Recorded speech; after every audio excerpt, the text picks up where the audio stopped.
Her name is Giselle. She is a princess in the fairy tale. Not long before she is transported into the real world. Seeing the mess everywhere, she opens the window and sings. This is also the specialty of a princess. She calls the small animals to come and clean. The ones she can call over in New York streets are flies, cockroaches, pigeons and rats. Oh my goodness! This is embarrassing. Hello. Seems like Giselle can't hold back, but she continues to sing the song.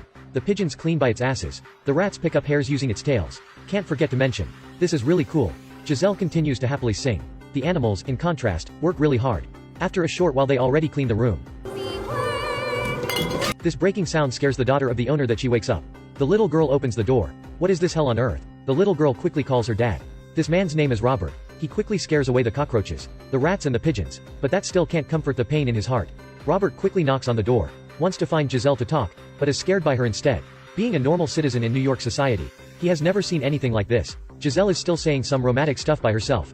Robert's girlfriend comes. Such a coincidence. Giselle in the bathroom sings loudly right at this time. The pigeon is brainwashed. Robert can't explain it clearly even if he has mouths on his whole body. His girlfriend leaves in anger. Robert is very wrongly framed. He doesn't even know Giselle. Last night she pretended to bump into him. His house is messed up by this stupid dress. If it's not because his daughter likes her, he already threw Giselle out long time ago. To be honest, no matter how Giselle explains that she is a princess, Robert only feels, this person is a little bit crazy. He is very tired, knocks on Giselle's door, decides to take Giselle away right now. Okay, you know what? You gotta go. I'll get you to a bus, a train, a plane, wherever, and then that's it. I can't get involved after that. But Giselle pretends to not hear that. She comes out dancing.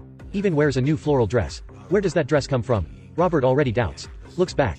Robert wants to die right now. He screams at Giselle for ruining his relationship with his girlfriend. Yep. You should sing to her. Sing to her.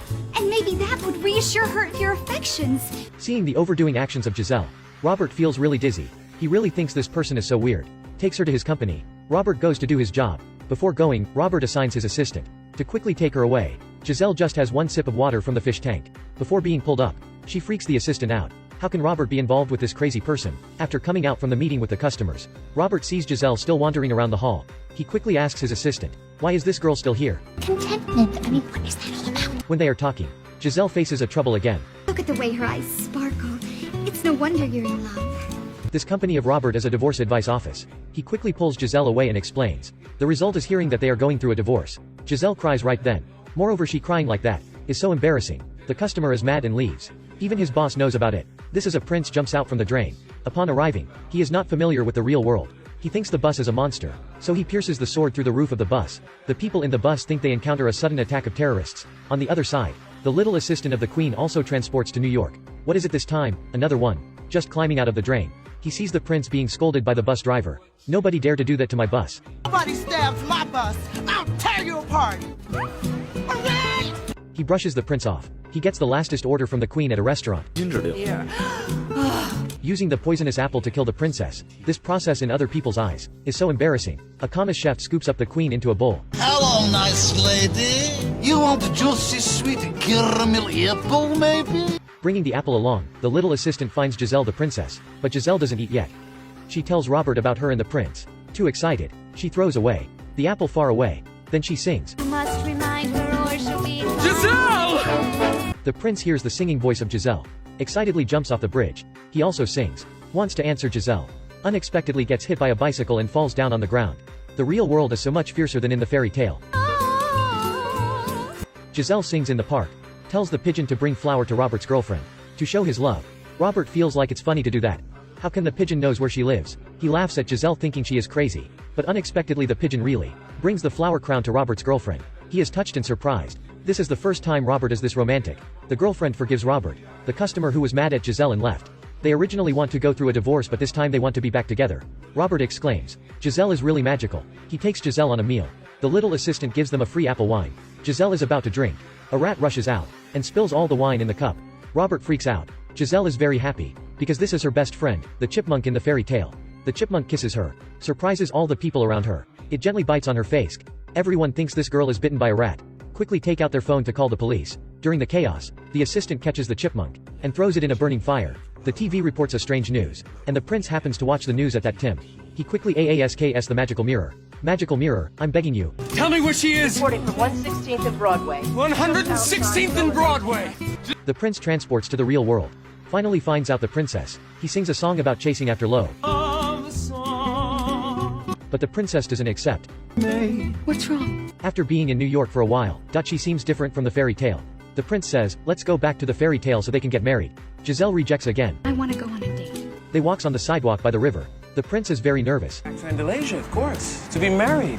To live happily ever after, forever and ever. But Giselle is hesitated. She thinks about every ways to delay. Finally she decides to take the prince to a ball here. At the ball, the prince sees his opponent. Quickly claims his girl publicly. Here's Giselle, the love of my life. MC asks everyone to switch their partners. In the romantic waltz, Giselle and Robert suddenly has this unexplained vibe. When they have to switch partners, they both linger and don't want to leave. Giselle is confused. I'm sure I love the prince, but why does she feel so painful?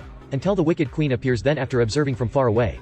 Never be with the one you love, doomed to be with another for eternity. She brings over a poisonous apple, tricks Giselle that she will forget everything when she eats it. Giselle sees Robert on the dance floor, and takes a bite, then she faints. The queen casts a spell, ready to take her away, but is stopped by the prince. Seeing fainted Giselle, Robert is very worried. This time the little assistant appears. He has failed chasing after his love, so he realizes the queen has never loved him. He tells everyone there the wicked thing that the queen did. The prince is very angry. He wants to punish the queen, but it doesn't do much. Giselle can't wake up anymore. According to the detail in the fairy tale, as long as she gets the kiss of true love, the princess will wake up again. So the prince steps forward to kiss her, but Giselle doesn't wake up. She is still in her deep sleep. It's not working! No way. Unless the person Giselle loves is not him. So he tells Robert to kiss her. It's okay. He puts on the true love kiss. Giselle wakes up as expected. Wonderful. Oh, much better than last year's show. She also can't bear the scene of them getting together, so she turns into a wicked dragon. She got Robert. Seeing her lover being taken away, Giselle takes off her high heels, picks up the sword that the prince drops before. She doesn't want to be a princess anymore. She wants to be a knight. To save her lover, she climbs up the high building. In the critical moment, the chipmunk appears, breaks off the top of the tower. The wicked dragon is not prepared, so it falls down the edge. Giselle catches Robert, who is falling. The people who are also lost in the world are forgotten by everyone. Look at each other. May I? We are back into the fairy tale. In another way, they live happily ever after. The assistant also becomes a relationship expert. From now on, everyone finds their own happy ending.